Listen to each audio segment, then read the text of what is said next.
Well, that was anticlimactic. The last fight with Jake Paul and Ben Askren was an absolute joke. I mean, he came in looking like a cockroach. He's known as the worst striker in UFC history, and he had recently had his hip replaced. So obviously he was going to get his head bounced off the canvas. So this fight was marketed as Jake Paul's first real fight, and I would have to agree to some extent. Overall, the presentation was once again very professional. I wouldn't expect anything else if Showtime is involved. And I didn't know this event was going to be in Jake Paul's hometown of Cleveland, Ohio. So you know this guy was super hyped up for this event. And I gotta say, I didn't notice till the fight actually started, but he did look a lot heavier this time around. And at first, Tyron Woodley came in super stiff.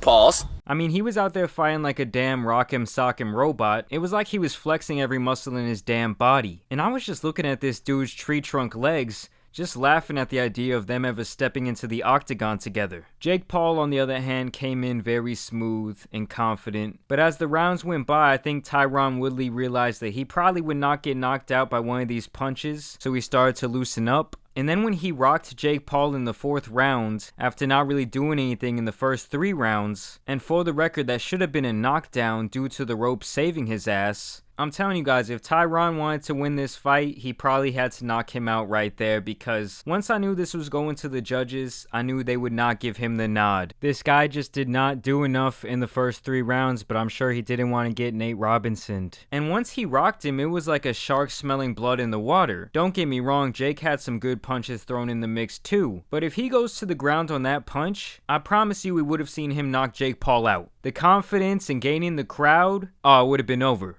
But I will say Jake did have a decent counter punch later in that round that really saved him. But after watching this fight, I think he would still get washed by any respectable boxer who has actual professional experience in the ring. There were just too many times when he would have got rocked with counter punches by someone who was more experienced, and of course someone with a lot more head movement. And the idea that this guy thinks he could eventually beat someone like Canelo is hilarious. I will say though, this is still some great entertainment. I really do like these random exhibition matches because really anything could happen. It was also really weird when Jake licked his gloves. The announcers are riding him really hard the entire time, especially the guy who kept coming in to randomly compliment him. And I guess it's kind of hard to know what to expect when it comes to these things, but I really did think we were going to see some sort of knockout. Still, I do feel like this was much better than Floyd Mayweather versus Logan Paul. I guess now we're going to have to still see Jake Paul prancing around like he's the best boxer in the world. It's going to be interesting to see who he's going to fight next, because I feel like he's going up like one of those Mortal Kombat ladder tournaments, and eventually he's going to run into someone that's a little bit too tough, get his head bounced off the canvas. Let me know what you guys thought about the fight.